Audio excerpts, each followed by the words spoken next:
to make sure that we are recording. That will be important because some I think I have everyone's email, so don't worry about that right now. If you would just say, I need a practice buddy, or if you'd identify a practice buddy, if there's some preference there. Okay, Renee and Carrie, of course, you guys would make amazing buddies. You share the struggles of this healthcare world right now. Chris needs a buddy. Great. I can see everyone. Felicia, hello. You need a real buddy. Good. Real change buddy. Okay. Thank you, Vicki and Robin. There's Shivan's email address. I'm not worried about that right now, Shivam. I'm just going to get who needs a buddy. Marie's got it. Okay, Kelly. Margie, thank you. I've got Jan. Adrian, gotcha. Yep, you've got a buddy. You could use a buddy. Dia. Okay, Greg and Dennis, that's terrific. Just let me know as we're going through this if you know that you've got someone. I'm going to be asking you for at least weekly contact for at least 10 minutes just to talk about the practices, what's happening and not happening for you. And then also little check-ins by text. How you doing? How's this going? You know, what are you noticing about your old stories as we're going to be investigating those today? This is quite an inquiring book. The book is going to be asking us to really look closely at what limited beliefs, thoughts about our life, about ourselves, about others get in the way of us really activating, enlivening, and being our greatest heart minds. And we know that there's nothing in the way. There is no life circumstance, there's no life condition that can get in the way of this. And in fact, what you probably saw in the book, if you've gotten it or read any of it at all, we for sure will get through chapter 1 today. I'm not so sure about chapter 2. It's actually meatier as I looked through it again than I was recollecting. What you saw is that it was right out of the difficulty, wasn't it? It's right out of the suffering. It's right out of the challenge and the recognition that there was some agency, some capacity, some ability within oneself to begin to respond rather than to react to that circumstance. That though it would have been so easy, right? We read some of those circumstances. You went, how did anybody walk away from that? How did anybody rise up? How does anybody lift up from that? Having just celebrated Martin Luther King's birthday yesterday, I listened to some of Dr. King's speeches again yesterday and asked the question, how in the world did he attempt to persevere at a time and in a place where there was nothing but hatred, nothing but prejudice, nothing in any direction but violence as it related to the African-American history and what they ultimately had the right to. We're still struggling. We know this. Our country is actually as divided, I believe, now, almost as during the Civil War, around these very same issues. Sometimes change happens slowly. And it is going to be our job, isn't it? All of us, each day, every day, whether we're on an activism committee or we're not, to be activists for the good, to be activists for love, to be activists, right? For peace. This is going to be all of our work, and Sharon Salzberg in this book, Real Change, is going to be an instrument, a beautiful instrument for us towards that. And thank you so much. I think we've got everyone here. We have almost 30 people in this book club. I am so happy to have you here. Thank you all so much. I want to just review briefly how we're going to be doing this. Every week we will begin with a practice. This practice will then be made available to you on our encinitasmindfulness.org website under Real Change. You'll be able to see the tab there. You'll be able to click on that. That information will be sent to you. In addition to that, you are going to be given some, in addition to the formal practice, then each day you're going to be asked to drop in a little bit. Yes, 60 breaths or more to the practices that we did in that week. We're going to begin with just recognizing thoughts practice and the storylines they carry this week. After we do that, I'm going to provide some on-the-spot practices, things I want us to be considering and reflecting on as we go through our day, whether we're working, whether we're at home caring for others, whether we're in the garden, whether we're providing services, supports to others in our family or elsewhere. I want us to see if we can't start to capture some of those falsely believed thoughts and the way they do a few things. One is what? Contract us into judgments, hatred, aversion, wanting, not wanting. They're all collapsing of this most amazing heart mind of ours, this agency for change that Sharon Salzberg is talking about. And then the second invitation will be this week. Can I offer myself right on that spot when I can see, when I can remember, when I can recognize? Can I offer myself some basic kindness? I'm going to be asking you this week to write a few phrases of loving kindness that you can offer yourself when you see yourself caught in these believed thoughts of deficiency, the trance of unworthiness, the wanting and not wanting mind that says this moment isn't okay.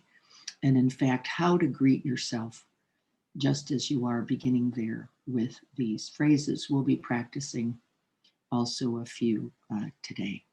So I want to stop before we go on, just make sure that that made some kind of sense to somebody. It is a lot. We're going to try to take it in workable, digestible chunks by doing it a chapter at a time. I think we'll be focusing primarily on chapter 1 this week. Okay, looks like I don't have any chat, which means we're probably okay. Wonderful. So then let's read this poem. I'm going to read this one. This is one of my all-time favorites, The Guest House. Why did I elect this poem for the practice? Because Rumi is inviting us here to open to everything. Not just to the pleasant, not just to that which we like, not just to what's familiar, not what we want or expect, not what we think should be happening, but to everything in our world, in our present moment, just this one breath, just this one breath. And so as we get ready, as we prepare to sit, let's first investigate the guest house. This being human is a guest house.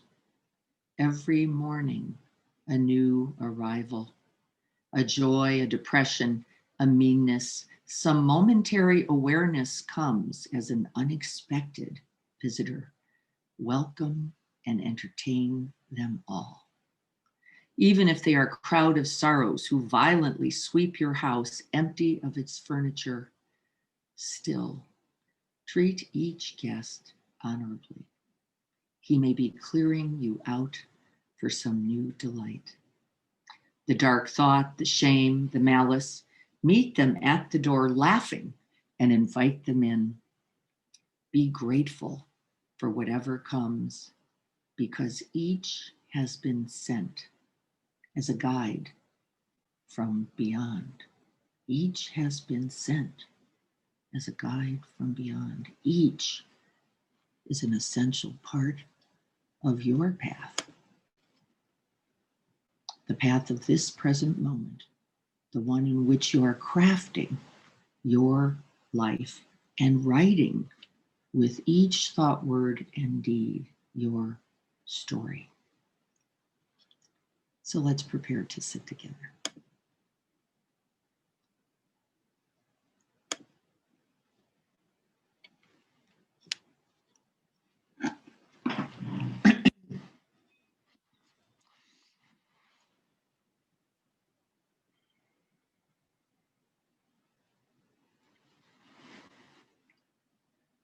See if you can't get your feet, if you're sitting flat on the floor, and if they're folded around you, see if you can provide some stability for yourself so that there's not a lot of movement required. That doesn't mean this moment. We're kind of settling in, aren't we? Feeling our way into that center point of your Dharma seat. See where and how that is for you. I just had to, as an example, my feet had to get a little wider. I'm having to back up a little to make the knee comfortable.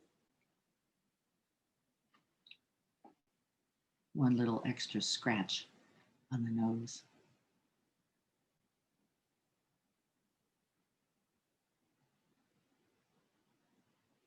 And then we begin to settle. Settle back just a little. It's almost always the error that we're pressed a little bit forward in our seat, especially as that mind has us. See if you can't sit back right over the sits and pubis bones so that there is some balance there, a little tripod.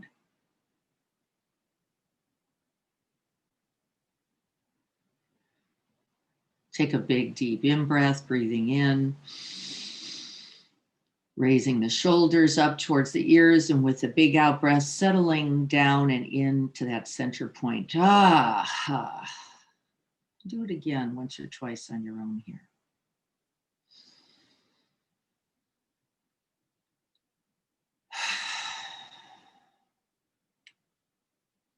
See how the body settles into place. We don't have to interfere. We don't have to fabricate. We don't have to make the breath or body special at all. It already is. You have already been gifted this moment in this precious human life.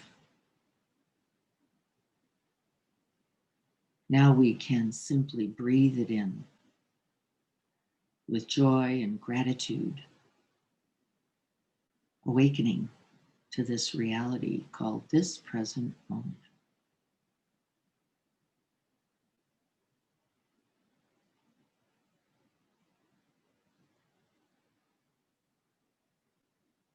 We begin by breathing first into the body as a whole. We're not zeroing in on the Anapana or the breath spot. We're just feeling our way between the truth and sense of open space and this body in it. Inclining the mind again and again. Knowing the sensations of this body sitting here. Breathing. We tuck the chin a little, pointing that crown of the head upwards towards the heaven.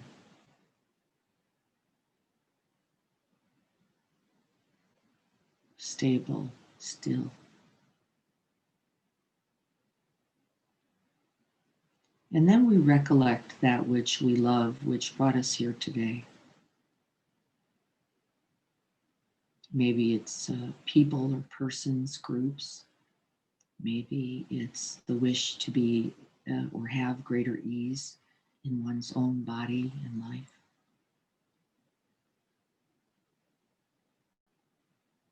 The love of the Dharma, the love of the practice, the love of family and friends, the love of the world. No matter how fucked up we think it is.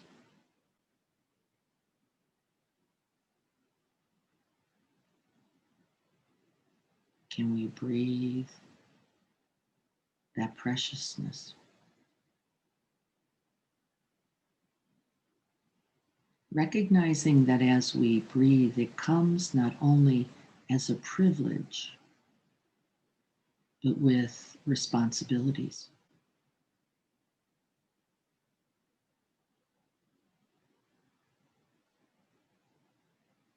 remembering our essential goodness, calling to mind our own true nature,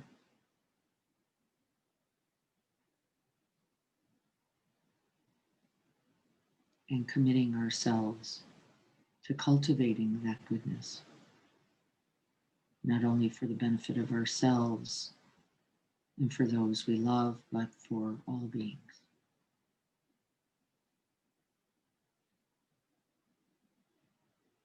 We practice for all beings everywhere without exception,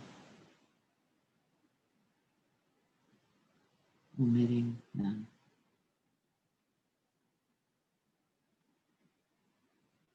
As we awaken, can we remember that we are freeing us all?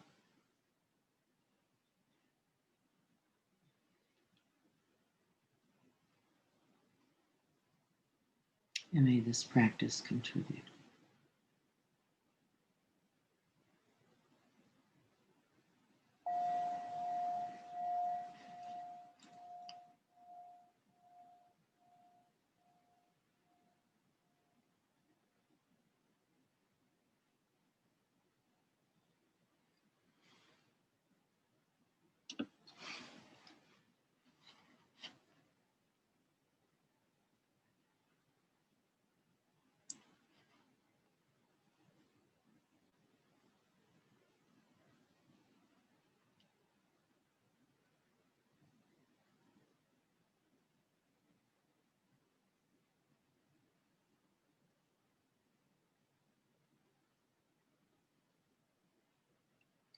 Sitting with ease, eyes open or closed, however you can be most comfortable and alert.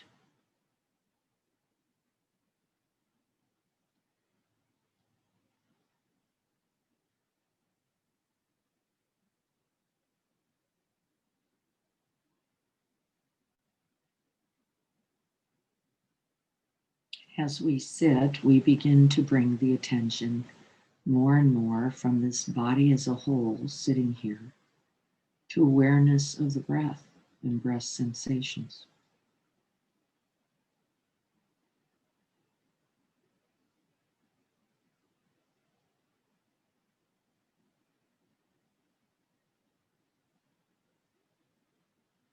You can rest your breath, rest your attention on the breath wherever you notice it most vividly, most alive, most present in the body. The belly, the chest, the nostrils. And rather than moving between the points, see if you can find a place to rest where you can sustain the attention for a time.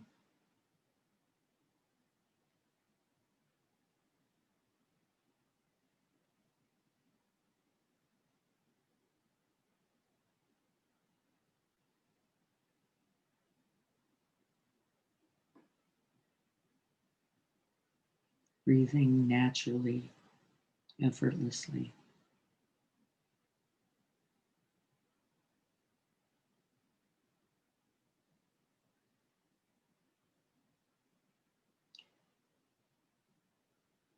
We are establishing now our home base, the place to which you can return whenever you're feeling caught up, swirled around, lost in thoughts, list making.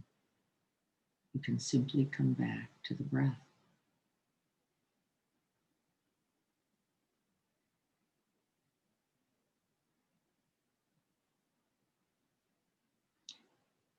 In doing so, there is an essential instruction, and this instruction is that we be gentle, that we be truly friendly, and that we shepherd the mind back to the body, back to the breath, without judgments, without demand, without striving,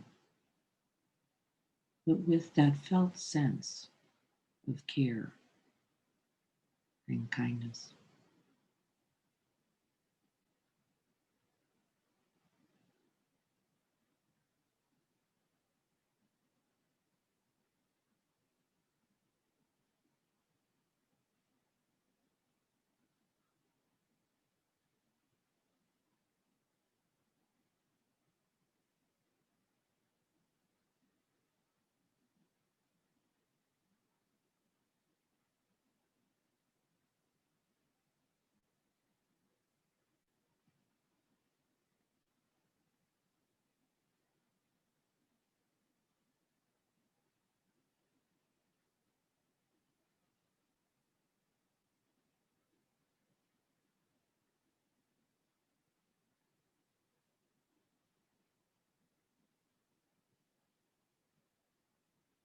Whenever the mind wanders, we simply notice and invite the mind back to that home base, feeling the sensations of breath, not thinking about them, expanding, rising, filling, pressure, softening, releasing, emptying, settling into stillness.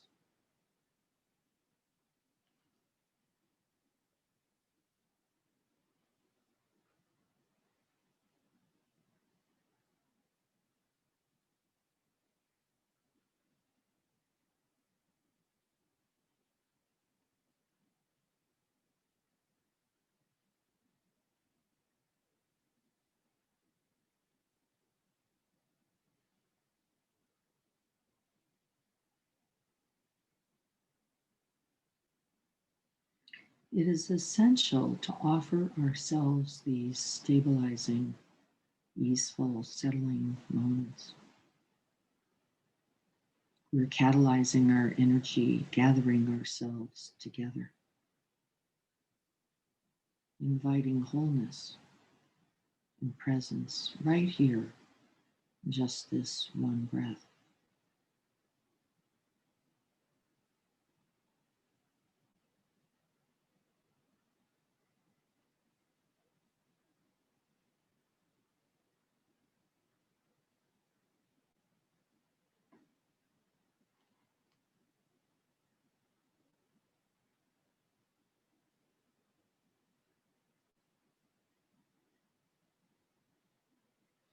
We're not trying to get rid of thoughts in any way. We're simply trying to bring our primary attention to the direct experience of the breath as it moves in and out of the body.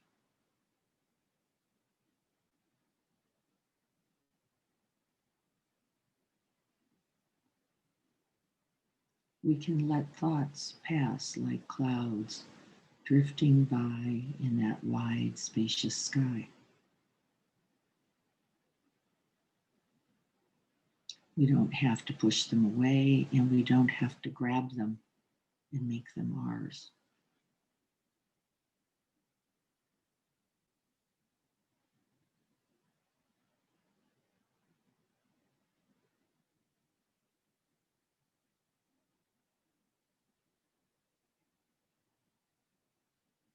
In the early stage of this practice, we can simply notice a thought, acknowledge that it is arisen. We can even gently, kindly, carefully note it, thinking, thought, and then come back to home base.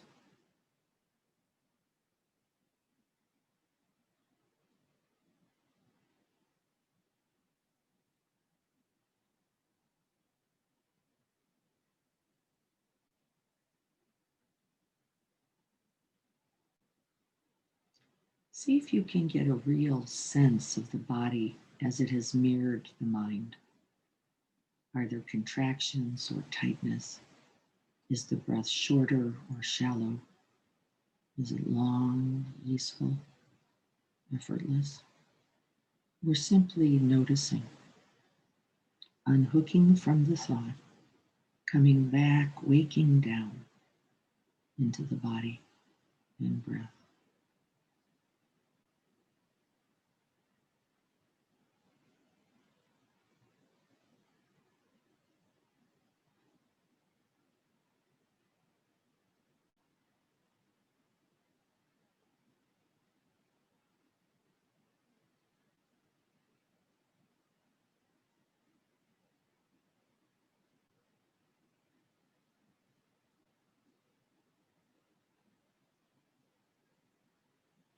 Watch for any storylines that appear right here.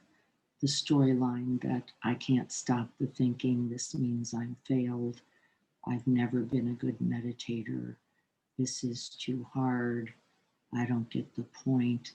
All of this thinking is simply thinking and thoughts. We can simply notice let go, and come back to the direct experience of the breath.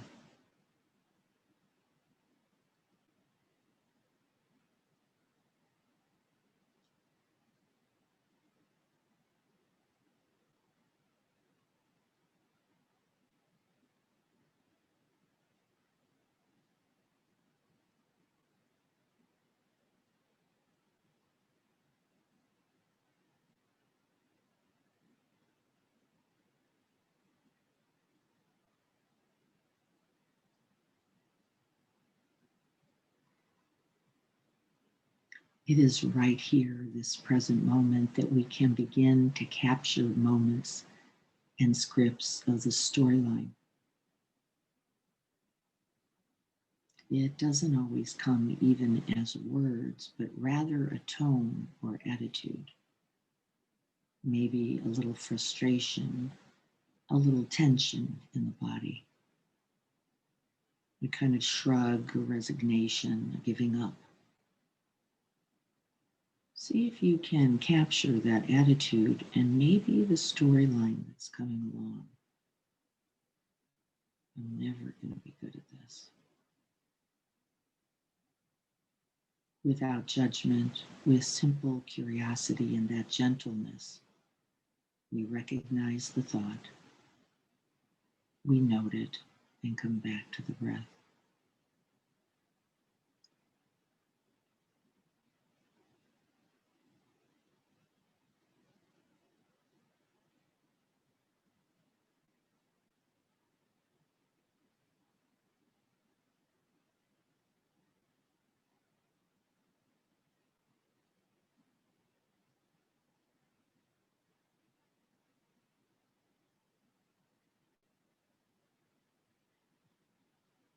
One of the images that I have enjoyed is imagining myself sitting in the middle of a stream, not actually at its side, but right there in the warm passing waters. And as each thought comes, they come along, make contact, and then continue.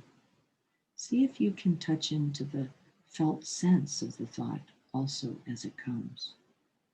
Noticing thoughts about the day, planning, remembering,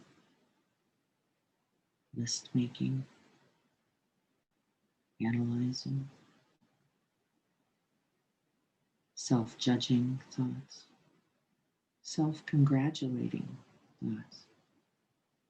Recognize them and drop back into the body. What kind of wave or wake do they leave?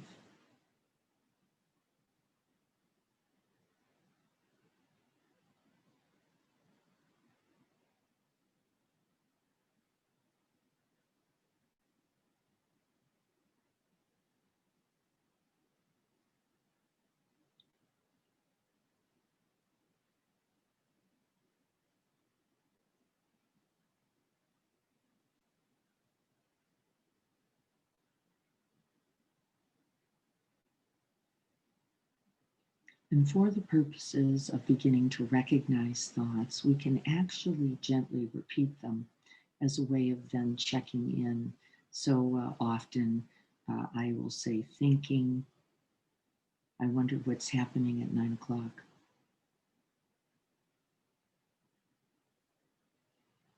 And drop back into the body.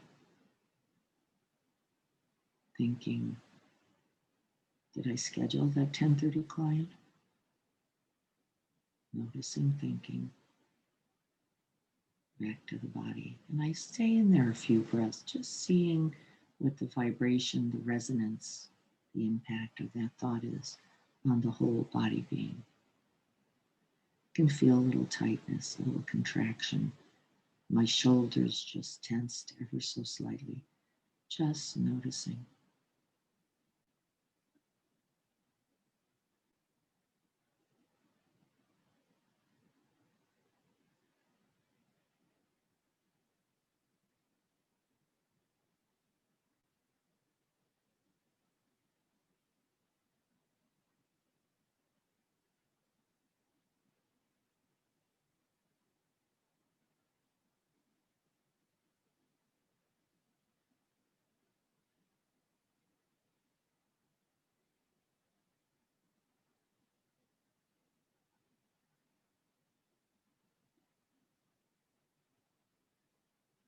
Not only can we recognize the thought, we can recognize as we wake down the direct experience and impact it has on the body and the breath.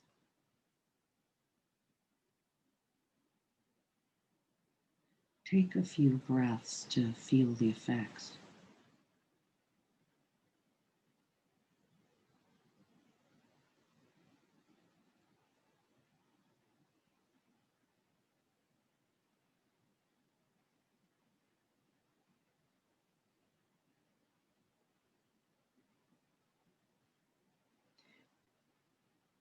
We might also then check in on the overall sense, felt sense, feeling tone, pleasant, unpleasant, or neutral, that is left in the mind and body.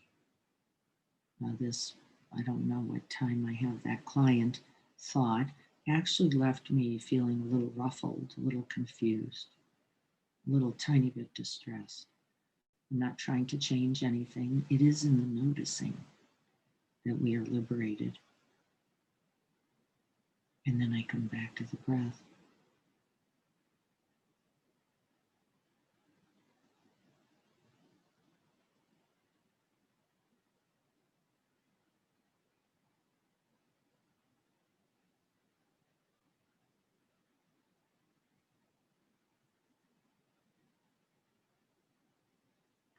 If the thought is generally neutral or random, little popcorn versions of thoughts, we don't make much of this.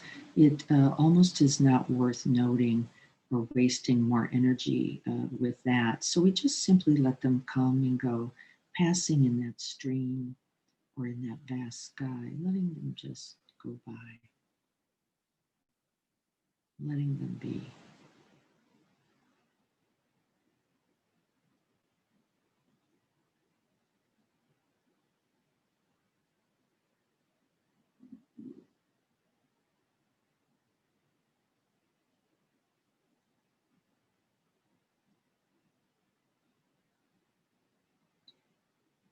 We're continuing to invite these qualities of mind as well as our attention.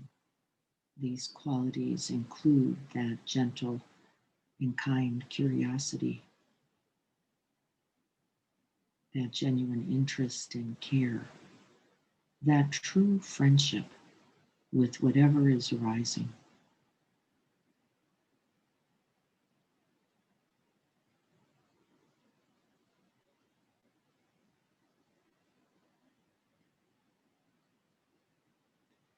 We are remembering that a thought is a thought. A thought is not me, is not mine, is not I. We don't have to claim it or take it on or reject it.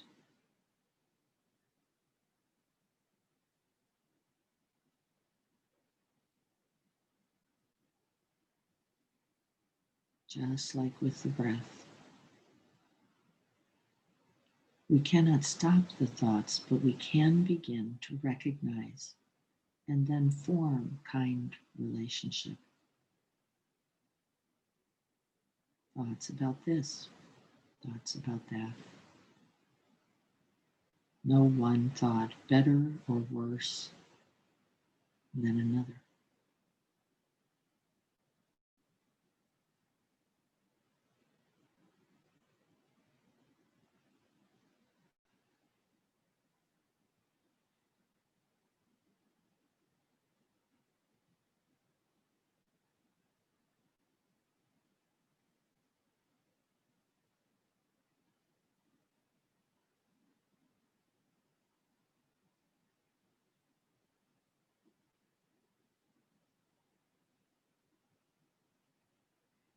Thoughts about the body, thoughts about time, thoughts about the self.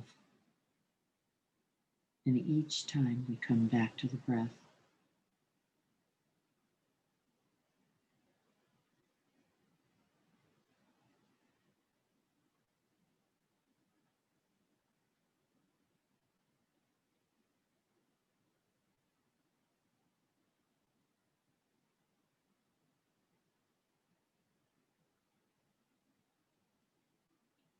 This is our essential mindfulness practice. But in addition, we're going to invite now, when we notice a particularly distressing or disturbing or thought that captures us, when we notice that, we'll feel that resonance a little bit in the body, a grip, a tightness, a contractedness of some sort. And when we notice this, we're going to now invite a phrase of loving kindness. It could be as simple as "it's okay." Come back to the breath.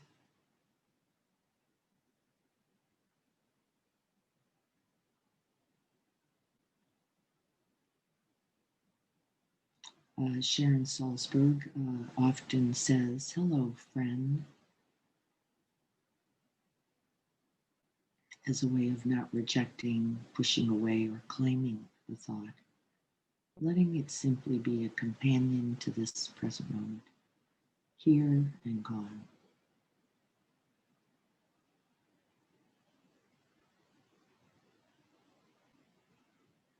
The Buddha suggested recognizing thoughts with phrases like, "I see you," "I see who you really are," thought.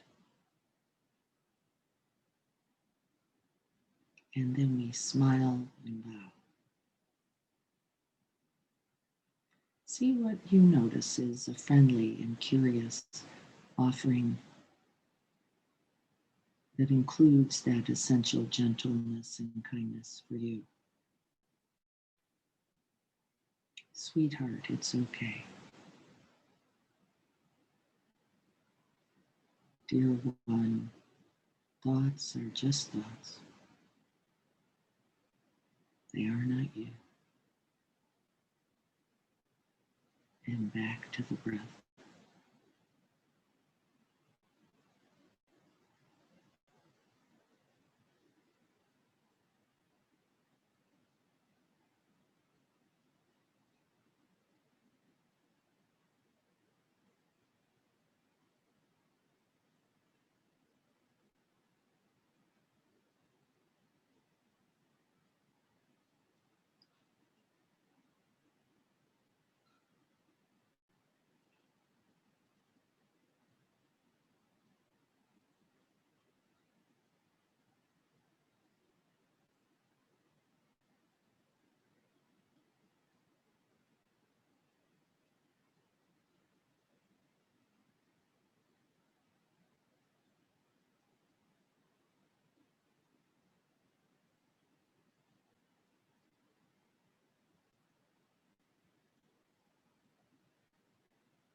We are cultivating this softened body, this clear seeing, recognizing, and noticing mind, and this open, friendly, and spacious heart.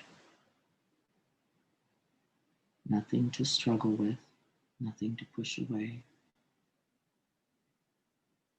but offering.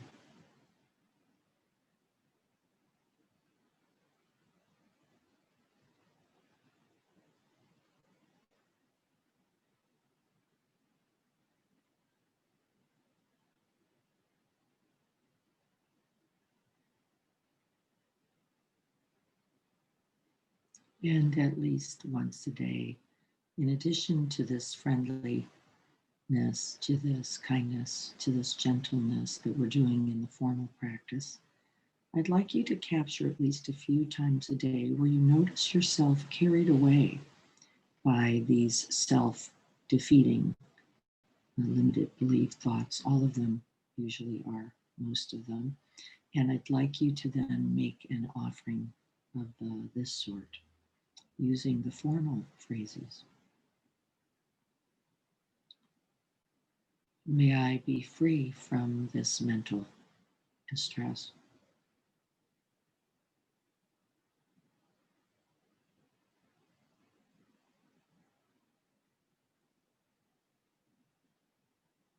Feel the effects of that offer.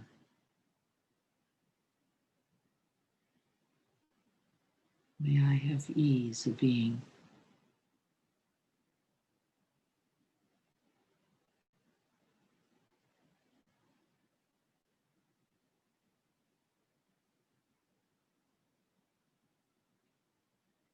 May I offer myself refuge and loving kindness.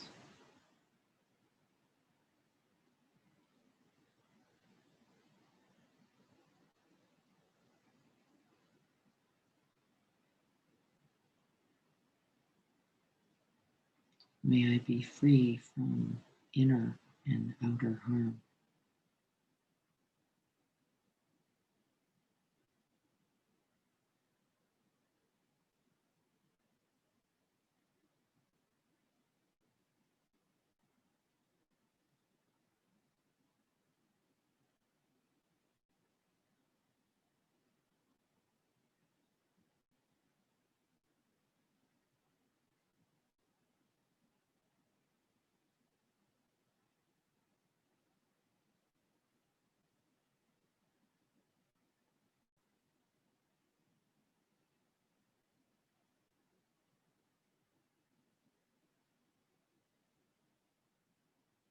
May I offer myself true friendship this moment.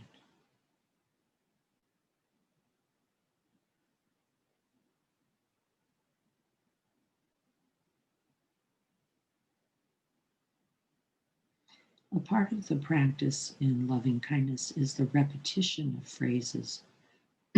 So it can be helpful to find a few that fit just right for you and to practice with those few for now.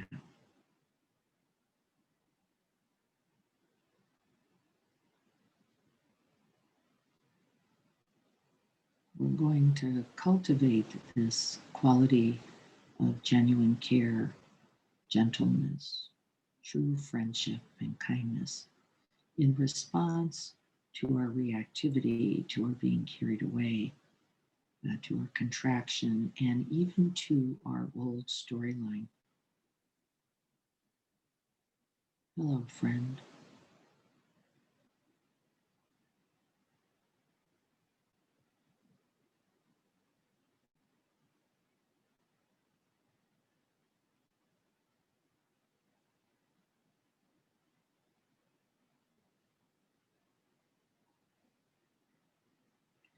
This is the path and the practice.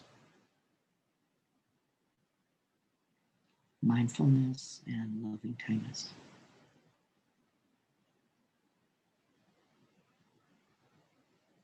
May we grow them both.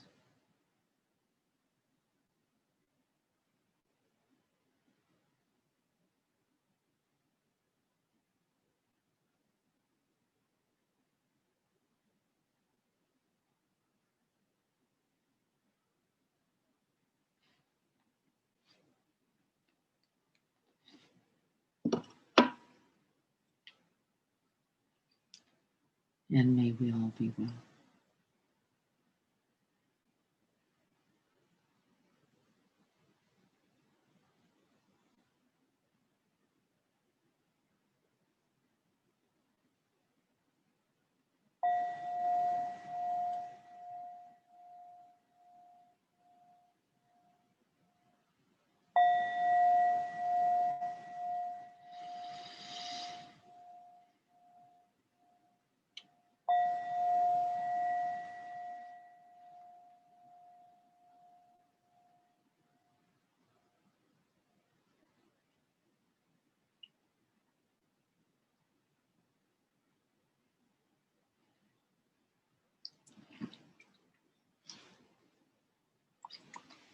So that's going to be our base practice, some version of that. You can practice with this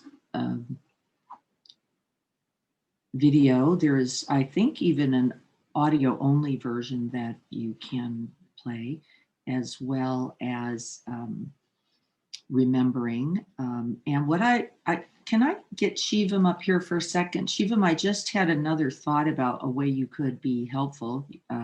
Shivam was lovely and made an offering to support me with the helping of the things. I think she's here somewhere. Can you come on for a second?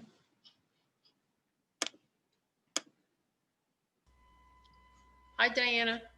Hi, Shivam. Hey, will you do me a favor? As I am making suggestions for practice, will you write that in chat for me?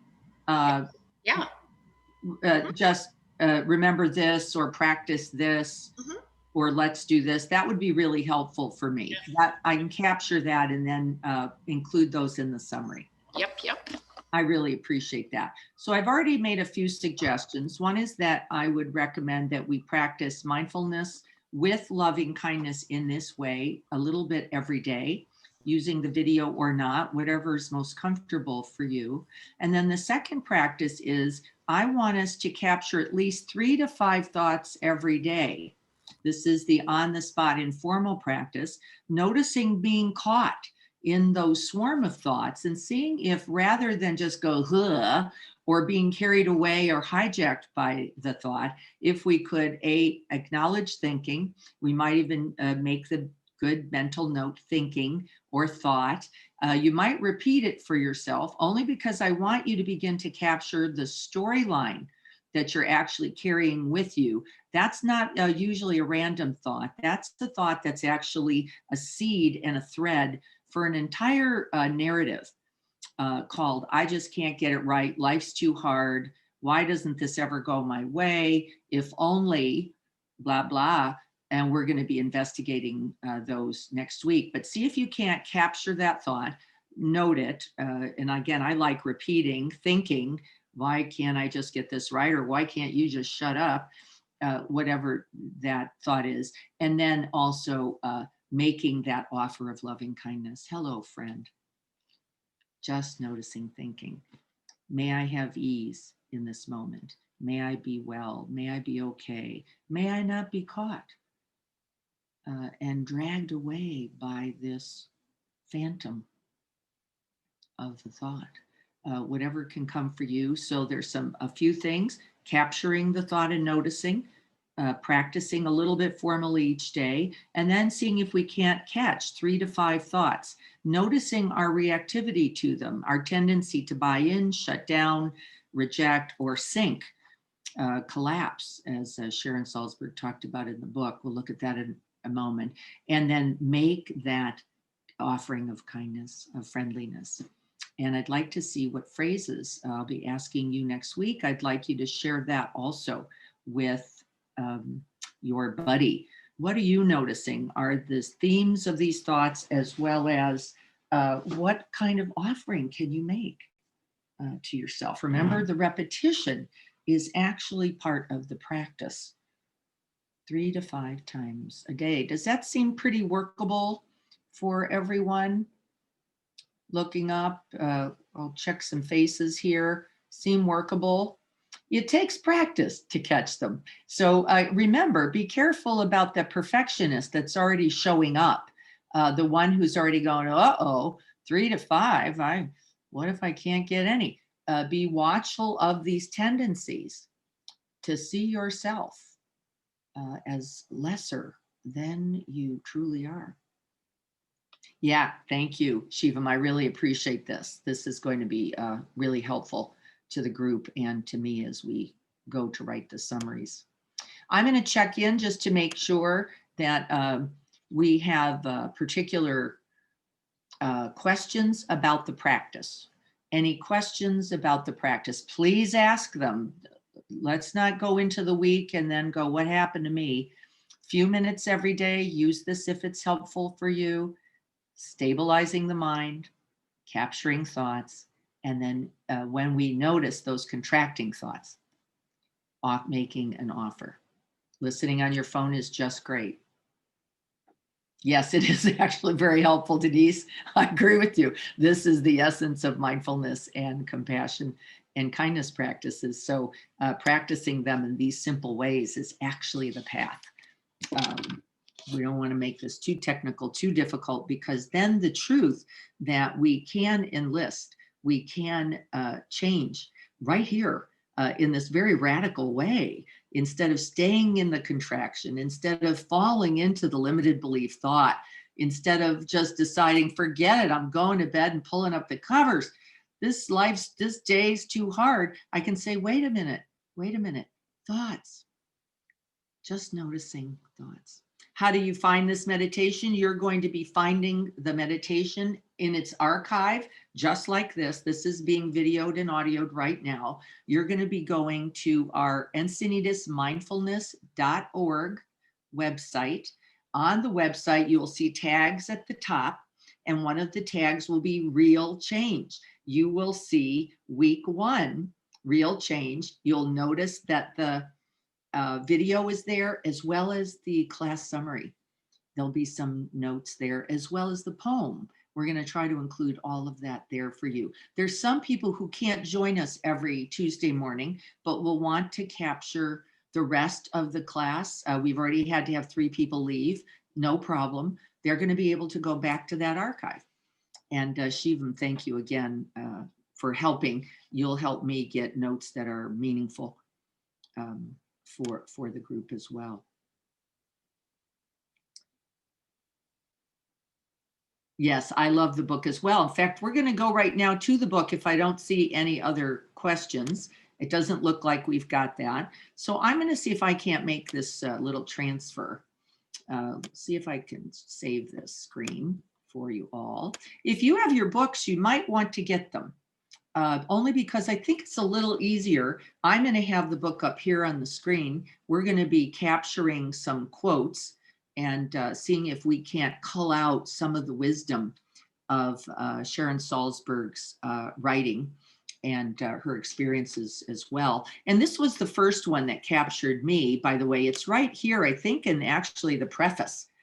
And this is what it has to say.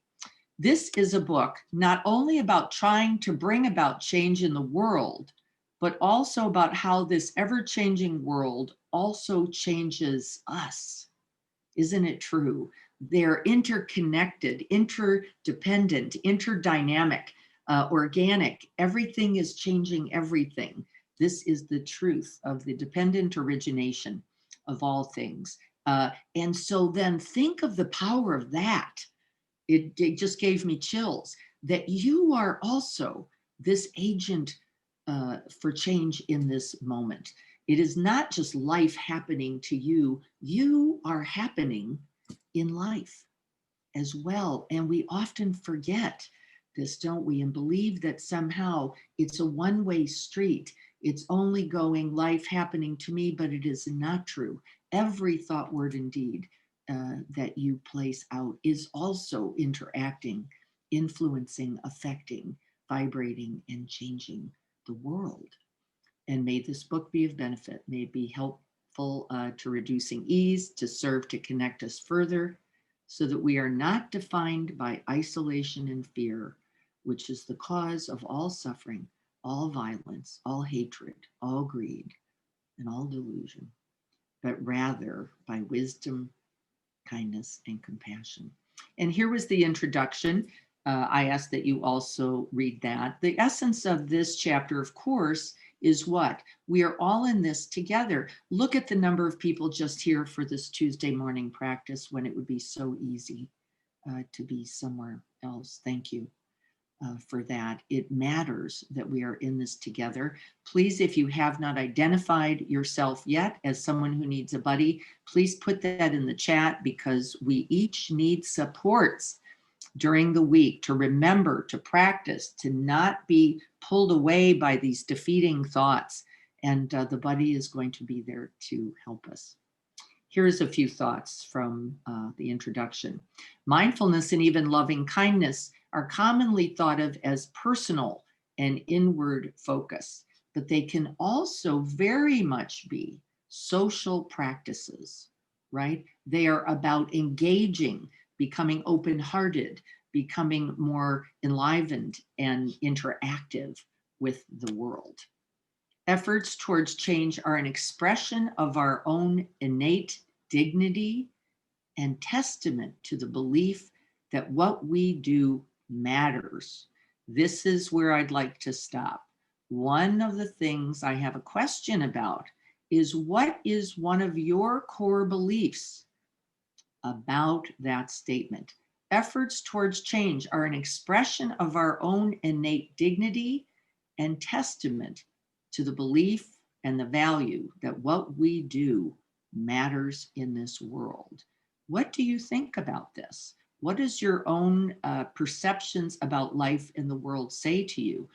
Do you know that you matter? Or do you notice that you fall easily, too often, into the believed thought that somehow you are not enough, you are not sufficient, and have that thought become your reality? Because what we think, we become, right? We foster change right now, present moment, and believe that it is possible, that change is possible. What are your belief thoughts about change? Another question to invite. What are your thoughts? Often we go, it's just the way it is. It's too difficult. It's too hard. It's too late. I even heard somebody say recently, I'm too old for that thought. Yes. Denise, I hear somebody coming on. Diane, it's Robin. Yep. Robin, hi. I think that just with when you're talking about, do we teach change? I feel like as a parent, and even teachers or anyone, but just the example that we're moving in a positive direction and teaching our children to handle the stress of now is a way that we stand up and move forward and teach change to our children by giving charity, helping others, the stuff we do with CRC, the homeless teenagers, and just making sure that our next generation, whether they're our children or someone else's children, understands the importance of that kindness. Yes, and our job is big because how we teach it is how we live. And how we live comes from how we think. And so if we denigrate ourselves, if we believe that what we are doing doesn't matter, as Denise was writing here, yes, we get stuck in going, but what's that one bringing a lunch? What's that one salad? Somebody even said this to me the other day as we were talking about how to support our healthcare workers and our own Sangha members who are in healthcare. And someone said, not so jokingly, I'm not sure that one salad's going to make all the difference. Now I've got Renee and Carrie right here to tell you, and they can speak directly to this. It makes all the difference. It makes all the difference. How is that? How is that? It made one salad can make all the difference in a day, in a moment, right? And we frequently, I think, one of our greatest habits is to denigrate our small acts of kindness every day as being insufficient to change the world, except that's the only way we change the world, isn't it? One small act of love, kindness, care, attention. Let's begin there. And let's begin, we're going to do it again by offering it to ourselves, this kind attention. If we can't offer it to ourselves, I'm not sure that the possibility that we can offer this to others. We know this to be true. And so, yes, as we teach, as we act in ourselves, so then we will change the world. And that's the whole point of this book. Here's another quote. Meditation can provide tools to help build courage, to grow out of the rage and resilience and grief that we often feel, not only about the real pain of the world. And remember last week we said some things just hurt. And I think Sharon's idea about t-shirts and coffee cups that say that to remind us is a great idea, because isn't it the truth? And let's add, and how we respond to that actually has everything to do with how we then act. If we take our outrage, if we take our grief, if we take our sorrow and let it collapse us, then that means we have bought into the belief thought that that's all there is in this world. And it is never true. It is never true, but we forget, don't we? In our fear, in our pain, in our anguish, in our despair, in our weariness, by the way. I notice that's where it gets me. When I'm tired, I just start to go, oh, I don't know. Can I do one more thing? Well, maybe not right then. Maybe the very best thing to do in that moment is actually care well for myself. I continue to learn about this as an act of genuine care, compassion, and kindness, so that I can, in fact, then continue the practice. So that's that. I want to move on. Here's another one. I've been wanting to write the book for years. She was writing this well before the pandemic, and she goes on to talk about this later. But she really has wanted to focus on how mindfulness and loving kindness practices, these essential base practices done every day, are in fact real tools for real change in our real everyday world. I don't know if I see anything else. Let's see if we can drop in on chapter 1. I want to ask each of you, I didn't have anything on this page, but if you had something that you thought was relevant, would you type that into the chat? We're going to take little notes about what we think is meaningful, not just what I think is meaningful, but what you think is meaningful too. Change is possible is the perfect name and beginning for chapter 1. Why? Remember, we have core believed thoughts about change. What are some of them? Core believed thought about change itself, not just about us, but about change.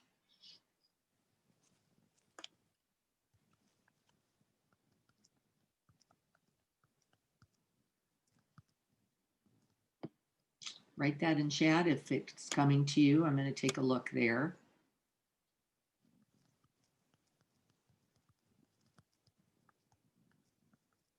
Change is hard. It's scary.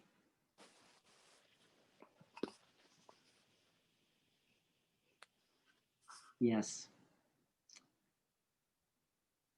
It comes with loss, inherently, intrinsically, with change, the ever changing reality of this life. With each out breath, we sometimes say, there is actually loss. The positive energy arising from meditation, practice to others, yes. That can also invite and invoke change. It doesn't last. Thank you, Seth. It's so true. It's not less painful necessarily. It's uncomfortable. Yes. How about the truth that change is ever present? Change is happening every breath. Change is constant. We can take the other side of change. Suzuki Roshi, I think maybe Sharon wrote about this in the book, maybe she didn't. Everything changes, and how we respond to that change can either grow ourselves and our world to be a benefit, or it can collapse us, or actually, as we were just earlier saying, invite what? Fight or flight reactivity. This too shall pass. Yes, no matter what. Good news and bad news on this too shall pass, because everything changes, including the things we love, including our bodies, including things we wish could stay the same, including pleasant moments. including sense pleasures, that delicious cake, that beautiful sunset, and right in every moment. Sometimes changes for the worse. Actually, that's an interesting thought. Changes change, and how we respond to that change actually assists in directing its course. And it is true, Allie, that some things just hurt. Loss, death, illness. Here we are sitting in the midst of a pandemic. It would be crazy to say that that's not painful. And as we are working with that change, what is also true is that here we are, 30 plus people, and in fact, many more. The book's been very popular, saying, how do we use even this? How do we use even this moment towards kindness, towards connection, towards belonging, towards love? How do we do this even now? And that's what will decide the course of that change. Yes, change hurts. It is true. Each change occurs with each breath. That's just exactly right. Just like the waves on the shore. Yes, exactly correct. Let's keep looking. Thank you for that feedback. The stress response, we all mostly know about fight, flight, or freeze. Sharon talks here about her tendency to freeze. If you met her, you can see her pulling herself back at times. Can capture people's habits. Mine is to move forward. Mine is to take action. I'm going. I'm in it. This is not always skillful or wise, I might add. It can be a reaction. I can go into warrior mode when in fact the soft response is what is best and could be most useful. And how we help open ourselves to be available to these as responses rather than the autopilot reactivity of fight, flight, or freeze is what this book will investigate. We will be capturing the thoughts that feed those reactions. Those are the core belief thoughts that we're talking about.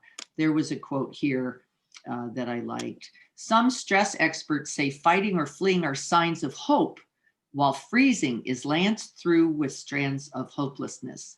Therefore, it can be harder to deal with. How do we know this? Well, we know that when we disconnect, there is little possibility for influence, for affecting, for changing in any way of benefit, either ourselves or others. This freezing response actually can immobilize rather than mobilize us, where even fight or flight are more action oriented. And that's all that is saying. So that we don't, actually, I don't want to put any valences on that one's better because I don't think that's what they're saying. I think what they're saying is mobilizing change is actually often very difficult when we're caught or stuck in that frozen, immobilized place. We practice in order to cultivate a sense of agency. That means action, ability, interactability in our lives, to understand that a range of responses is open to us. Yes, that was my point earlier. We practice to remember to breathe, to have the space in the midst of adversity, or even in the midst of attachment, to recall what is most important, to recollect our values and our aspirations, to find support in our inner strength and in one another. That's the reason we're going to have a buddy, because sometimes the truth is our own supports are weary or lagging, or we don't have skill in that particular area, but someone very close to you, right near you, does. And so we're going to be using each other in this real change, in this catalyzing change, which is the way that we change the world as well. I'm going to look back at chat just to make sure that Yeah, to freeze is a thing. Yes, Chris, it's not just you at all. In fact, the truth is we all have some freeze in us. Um, and we have each element, and we have our little bit of preference and a little bit of habit with it. So don't, be careful not to just make that you. And yes, it may also be a little habit forming. Yes, change and uncertainty is the only thing we can count on. That's Suzuki Roshi's uh, whole summation of the path, which is everything changes. And so how do we use that reality, I would say, is one of the questions to activate our goodness, to activate kindness, compassion, and care. Freeze is a paralysis. That's exactly right. Does entrenchment count as a fight response? Yes. This initially is freeze, and then it can often become rather passive aggressive, Annika, can't it? We can go, I'm not coming out. I'm not participating. I am refusing engagement. Can actually become quite a fight response, though it looks like it's undercover. And often comes from protections. Isn't it also can be quite aggressive? And don't we all know that quality that no, I'm not going to do it that way. Yes, curling up in a fetal position. Yes, Kelly, thank you for that. That was a beautiful reminder. We'll be looking at that later, but that's exactly right. That fetal position, remember, initially is often for protection, and then becomes a habit, and then can be used as an act of aggression. And I think that was potentially what Annika was not going to do this change. Yes, Annika, thank you so much. That's exactly what I'm talking about. I refuse to participate in this reality of change anyway. I'm just going to dig in.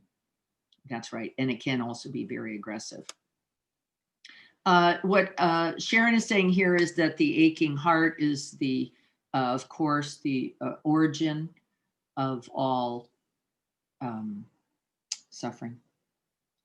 And its humanness is real, and that what we can do is learn how to respond, as we're going to begin to practice doing this week, rather than our habit for shutting down, fleeing, pushing it away, pushing others away in reaction instead.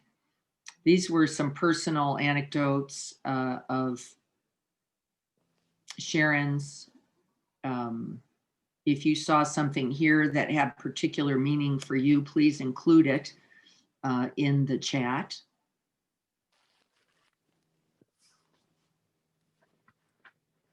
I liked this statement. I didn't underline it, but I'm going to read it here. I thought it was important. In service of a more malicious intent to conceal, manipulate, or dominate, these double messages or double binds that she talks about earlier, which is in some way a tactic that is often unconsciously used, like there's no way to get it right. A double bind was an old theory that came out of the 50s, which was if you went left, it was wrong, and the person spoke to you then about how you blew it because you went left. If you went right, you were wrong. And those others who are helping create our storylines, our identities, our perceptions of self, and that was understood to be just completely debilitating. We all have, I don't want to say double binds, but we all have some of that influence, don't we? This self-shaping that comes from outside of us, where someone said, you didn't get that right. You're not that way.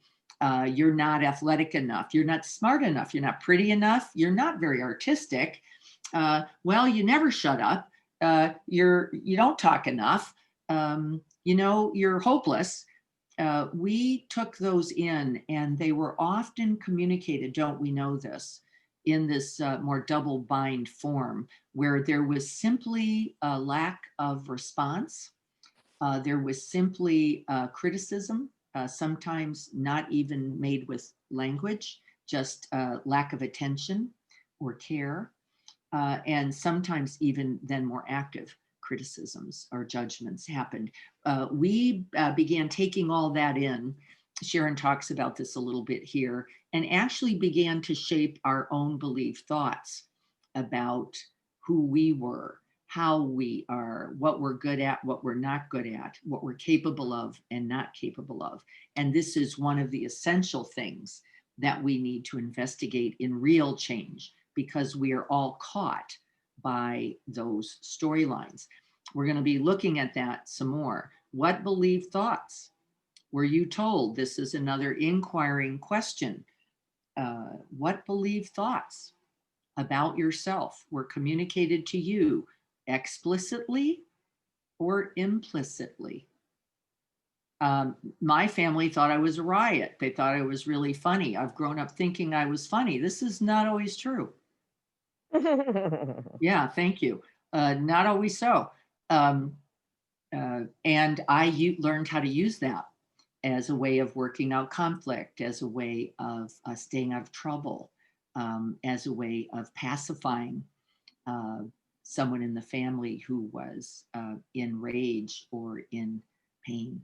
And again, it can be skillful in moments and also not so skillful in moments, right? This is all true. I'm going to look at chat once again. It looks like we have a lot of offerings here. Yes, gaslighting. Yeah. Gaslighting can happen by simply lack of attention. You can really, you don't have to be quite as conscious about it as you think. We were all gaslighted, essentially, again, as children, by just that which was not recognized as our goodness, that which was not honored as our experience, that which was denied, avoided, refused. And so I don't want us to get the big idea about gaslighting. I want us to really percolate that down to the seeds of gaslighting, where we refuse attention or where we refuse acknowledgement. And we are all doing it, right? With that idea, what belief thoughts did we take on as we were growing up about ourselves and the world and change? Helpless no longer felt natural. That's right. Where do we refuse acknowledgement? Thank you, Shivam. I appreciate that. Let's go on. We've got a few more. I'm going to go on to see if I can find a couple.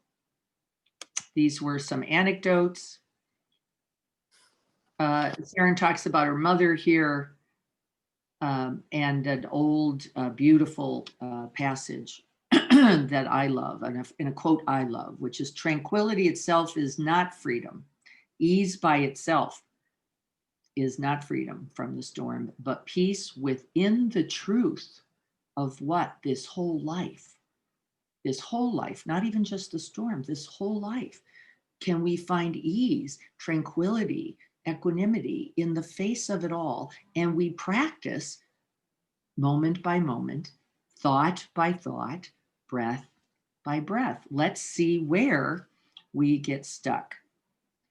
She writes here, when I want to summon strength and power, she tends to bring on the vision of water, which, though it can seem weak or penetrable, actually has within it a deep power and strength. Look at the many ways we experience water. It trickles, spurts, floods, pours, streams, soaks, and shows itself in many modes: solid, gas, and liquid. It is all things.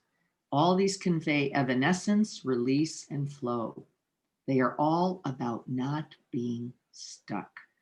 She uses the water image herself. I did a little of that today. This idea of letting thoughts flow like water into the mind and out without taking claim or wasting energy in rejecting what already is arising, but forming a new kind and caring relationship. And my suggestion, hello, friend, I see you. We also take inspiration from others, of course, as we do this practice. It's a radical practice, of course, just even in these small ways we're going to be practicing this week. And it will be cultivating greater strength, calm, resilience, and resource within you so that you can unfreeze and join the truth of change in this positive and beneficial way. I loved what she said about where she saw positive change. She saw people with purpose, vision, resolve coming from all kinds of sources, as we know it's true, from faith traditions, from one's own trauma or suffering, from losses, and that deep sense of oneness and compassion with all things. She noted that these people who she admired, their efforts in the world have been bolstered by community, nature, music, and poetry. She talks about how art itself is a radical act of change, and how she herself has been lifted up into the greater qualities by seeing these others take these often small steps. One of the interviews I was listening to yesterday on Martin Luther King Jr. was Dr. King talking about the fact that he did not want that job. He said, he was a very depressed man. He had actually made a suicidal gesture in his earlier life. He was quite ambivalent about the church and religious training that he had. It wasn't an easy path by any way. And he was asked, why you? And really his response was, this was not self-chosen. I saw that there was a purpose. And because I saw it, I was elected to it. Because I saw it. I loved that. Because I can see it, I am now the one. If we can see the way to change in these small ways throughout the day, who else but me? Who else but me should undertake it, right? And that is part of our path, is to free ourselves to be able to step into those actions without doubt, without disbelief, without imagining that in some way, this is our greatest tragedy, that those acts do not matter. The scope of possible action that can initiate change come in big and small ways. I believe, to tell you the honest truth, that they often come in small ways first and are then catalyzed into larger ways. It was Dr. King's elder community who were getting kicked off the buses, could not sit on the bus, that in fact instigated ultimately the beginning of the civil rights movement. Radical thinking, radical practice, and radical change happen one breath, one step at a time. At our best, those of us who dare or feel compelled, as Dr. King did, to sit down to a blank page and chisel away at an idea until it feels true enough to live.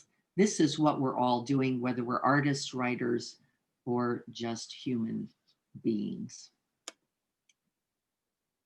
The statement here, mindfulness is not only for mountaintops, is how to take these practices out of the monasteries, out of the monastic isolative trainings from which they often originated, into our everyday lives. And so that's the point of this, making what looks like impossible change a bold reality. Sometimes these practices are seen as promoting the opposite of a commitment to social change or change in oneself, that we get a little insular, a little isolative, a little in our closet, as I say about practice at times. This is why our service projects are so important. This is why taking action, compassionate and kind action in behalf of others matters. And this is why our other assignment, if you will, our other practice, is to see an act of goodness each day and to take it, to enjoin the exquisite risk of being fully alive and taking that action. That, oh, I could do it. I could do the money. I could make the cheesecake. I could get that salad for that staff, rather than just buy into the belief thought that it's not enough. We continue to find the way. One small act of goodness that you see as possible, you are charged with the task of living it. Here's another thought. I came to feel and to believe that our way of interpreting and applying Buddhism is to adjust itself to the dominant ethos of the age and to the time we're living in, to the vital and crucial needs arising from the conditions that we are living in right now. This is Bhikkhu Bodhi, who is a scholar in the Buddhist tradition, and he spent many, many years just being a scholar, and then was inspired by Thomas Merton and others to say, you can't just read the book, you've got to live it. And we might say the same here. There is no just reading, just interpreting, just translating. He was actually a Pali translator. You have to make it live and real. The conditions of our time require a robust response that reflects our inner values writ large as we look at the legacy of our societies, our priorities, and our choices. One of the things I've noticed myself is that I can fall into some shame or guilt about all the actions before that I did not take, all the marches I did not do, all the monies I did not donate, all the contributions I passively made to injustice, to inequality, to harm or violence. And we have to be watchful of the mind that will go back to say you were deficient then, you are deficient now. A, it is not so. B, there is no movement possible in the past. There is only movement present here and now. Here are the objectives for the book: to build a quality of resilience that can shore us up for the long haul. Don't we need it? Help clear our minds to make better choices with strategies based on mindfulness and compassion and kindness practices and the values we choose to live. To teach us how to be with feelings of loss, frustration, pain in ways that are healing and onward leading instead of devastating and collapsing. Very important. How to help us focus our energies more productively and to relieve the exhaustion that we find when we feel like there are too many fights, too many battles, too many options and choices. I think that's the most important part for now. I know we're already over time. I don't think there's anything else that's essential here for chapter 1. I would say the last inquiry is, what would be your greatest vision? What would be your greatest vision for this world? And can you construct that? Because if we cannot hold the vision, what this chapter says, we cannot make it real or live it into aliveness. What is your vision for our good world? And how do you write that? How do you remember that? How do you think that? And reflect and recollect that? Because without holding that vision, there is no possibility for taking actions towards it. And so with blessings, you and all you do, and all those small actions we're going to be taking each day this week, one small act of goodness that can be taken, you're going to take it and watch the mind and what gets in the way. This is going to point you towards those falsely believed thoughts of it doesn't matter, it's too hard, it's not going to make a difference, X, Y, and Z. I want you to capture that and take the action anyway. All right, everyone. Thank you so much for joining me. We're going to be working on chapter 2 next week. That is, I think she calls it agency. Here, finish chapter 1, agency. Yes, we're going to be looking at chapter 2 next week. I was going to see how quickly we could get through these chapters. We're going to be taking the full 8 weeks because each chapter is meaty enough and there's enough practices in each that we need to give it its due. So we'll do next week's, read it again. Please underline things that are meaningful for you. And also always write in chat because we're going to be saving this chat where I can get notes and summaries and questions from you so that I can respond in the Real Change tab on encinitasmindfulness.org. May we all be happy. May we all be free from inner and outer harm. May we all have ease and well-being. And may we remember who we are, a part of the whole, a fabric of goodness and light, where each thought, each word, and each deed make a difference. And blessings to you all. I look forward to seeing you. Greg will be with us Thursday morning. I'll be back on Saturday. We'll be reviewing some of this for those who can't make it on Tuesdays. So please join us for the backup at 7:30. I love you all. Be well. And let me know if you need any help with these practices. This won't probably get up until later today on the website. So, but you will be able to go there and capture some of this summary. All right, everyone, be well. Take good care.